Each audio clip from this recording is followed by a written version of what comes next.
Huche. Avec elle, pas de retenue. J'ai été particulièrement bouleversée en lisant dans le Journal de Montréal, le Journal de Québec, sous la plume de ma collègue Héloïse Archambault qui prépare un dossier sur le sujet, le témoignage d'une mère qui raconte son postpartum. Elle a souffert, d'une sévère dépression postpartum. Ça, c'est une dépression qui touche les femmes après l'accouchement. Pour démystifier ces mots latins, elle est au bout de la ligne, cette mère qui a témoigné dans le journal. Elle s'appelle Alicia Doyon. Elle a 33 ans. Bonjour, Alicia. Bonjour! D'abord, oh mon Dieu, qu'il y a du soleil puis de la luminosité dans ce bonjour-là. Ça fait plaisir à entendre. Oui. Parce que quand on lit votre témoignage, Alicia, dans le journal, le titre que mes collègues ont donné à votre témoignage, c'est « J'étais une carcasse vide d'émotions ». Ce sont des heures très sombres que vous avez vécues après l'accouchement de votre petite fille. Exact, oui, vraiment. C'était sombre, mais on dirait que on peut décrire ça comme le cancer de l'âme. J'avais rien, il n'y avait aucune émotion, c'était noir complètement.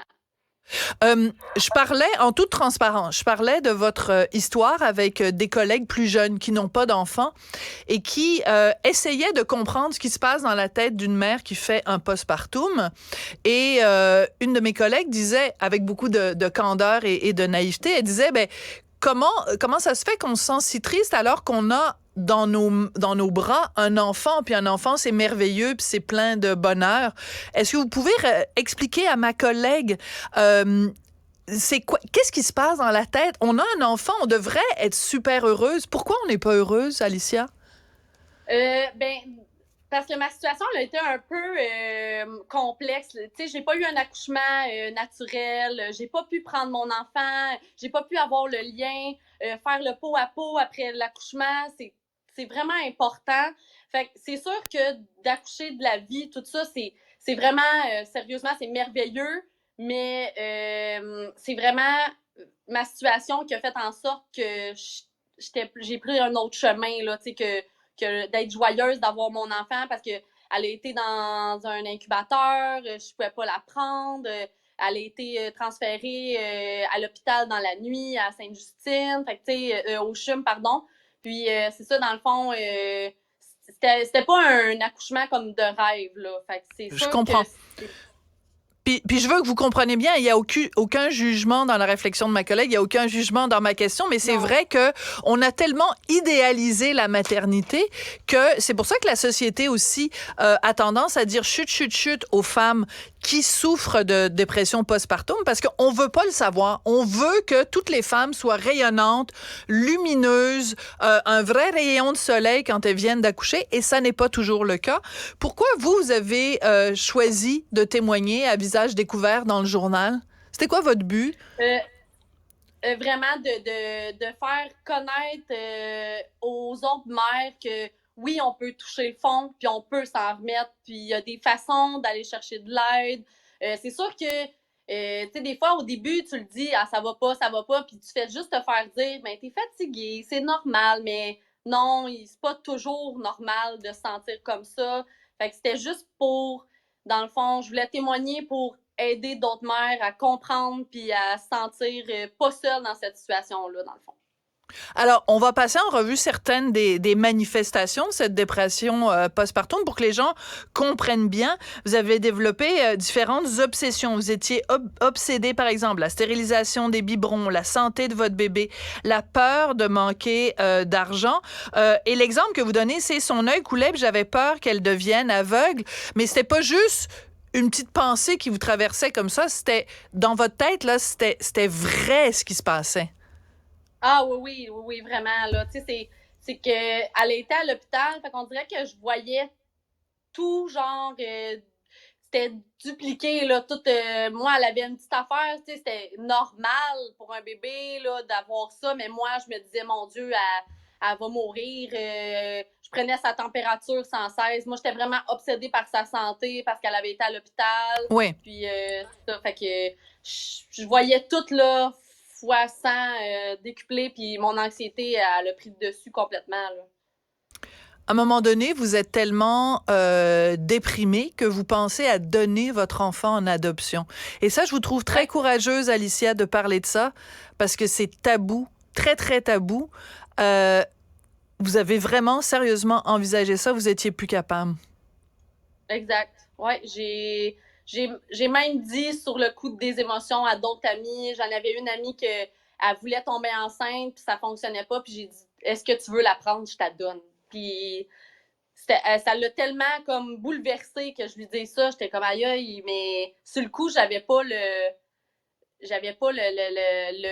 poids de ce que j'avais dit, tu sais, c'est lourd qu'est-ce que je disais là, je disais beaucoup de choses que je pensais pas vraiment, mais oui, dans le fond, je le pensais parce que j'étais dans un moment très noir, là.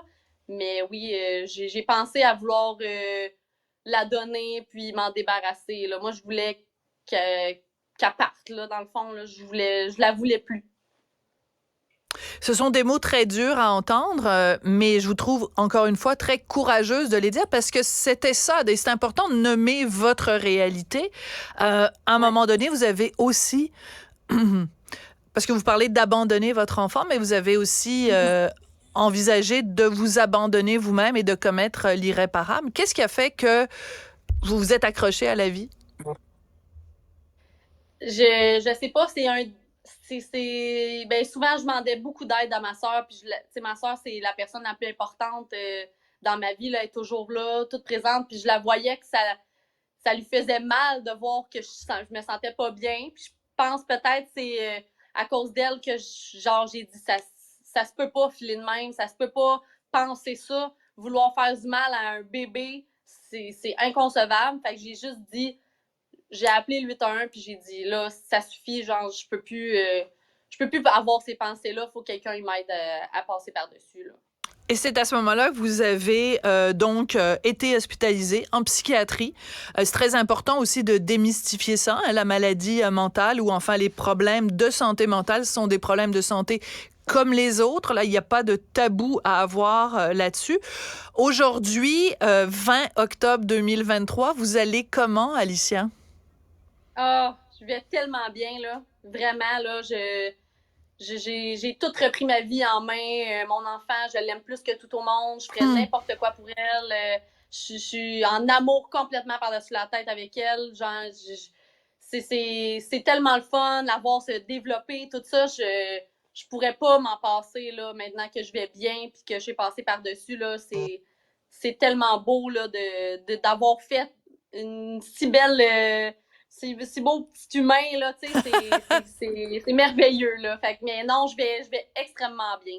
Bon, ben c'est rassurant et je suis contente de vous l'entendre dire. Par contre, dans le texte de ma collègue Héloïse Archambault, vous dénoncez le fait qu'il y ait si peu de suivi, si peu de petits cocons qu'on mettrait ou qu'on devrait mettre autour des mères quand elles viennent d'accoucher. Qu'est-ce que vous auriez aimé avoir autour de vous quand vous avez accouché et que vous étiez dans cette détresse-là parce que votre enfant avait eu des problèmes de santé? Ben, c'est ça, avoir peut-être plus un suivi. Parce que dans le fond, vu que moi, elle avait eu des problèmes de santé, mais quand je suis arrivée à la maison, moi, je voyais tout comme un problème de santé. Fait que j'aurais aimé me faire suivre plus près par soit une infirmière qui vient fréquemment à la maison parce qu'on accouche. Il y en a une qui vient, ça dure 15 minutes, merci, bonsoir, puis elle revient plus, là. Fait que j'aurais aimé ça qu'il y ait un suivi plus serré de soit l'hôpital, il t'appelle, comment tu vas, est-ce que ton bébé va bien, est-ce que tu as des questions?